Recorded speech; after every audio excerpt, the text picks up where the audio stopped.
I found Moab personally about 21 years ago, almost exactly, actually. I was on my way to Santa Fe, to the Santa Fe Chamber Music Festival, where I had an engagement, and I decided to do the big drive through the Southwest for the first time in my life.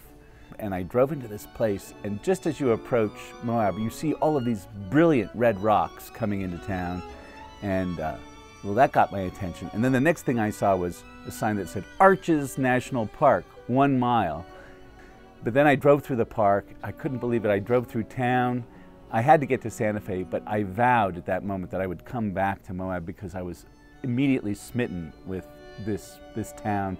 Sure enough, the next year I brought back my wife, Leslie Tompkins, and we were thinking of starting a summer music festival. Well, actually, I didn't know that I wanted to come here until Michael brought me here. And Leslie, we were in the national park in Arches looking at a distant thunderstorm and rain about 50 miles away, and there was a rainbow out there, and there was not another person anywhere within 5 miles of us. And we're in the national park, sitting under an arch all by ourselves, having a perfect moment. And the more time we spent here, the rocks absolutely mesmerized me. I felt and do feel like there's an earth energy literally coming from them, and I wanted to be near that. We get musicians from all over the place who are wonderful musicians, terrific colleagues, and who, one of the prerequisites is that, in addition to all of that, that they are open to the landscape, to the experience. You come to a place that you wouldn't normally be, and you get exposed to this amazing landscape. So just to see the landscape is incredible, and then to hear this quality of music and chamber music happening in this landscape, I can't think of a single reason why not to come.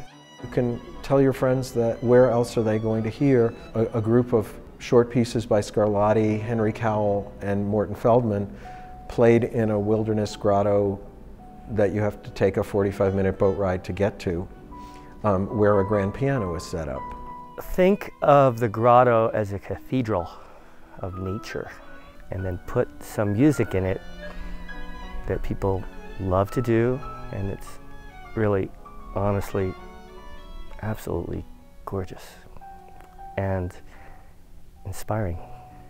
It's a magical place in the grotto, or you can go on a musical walk where you'll walk for 25 minutes in the middle of the wilderness, and you'll come to a place where on your left is a 1,500-foot drop into Mill Creek Canyon in Moab, and on your right are Tanya Tompkins and Ian Swenson playing music for solo cello and solo violin by Bach. So that's how you can convince your friends to come to Moab.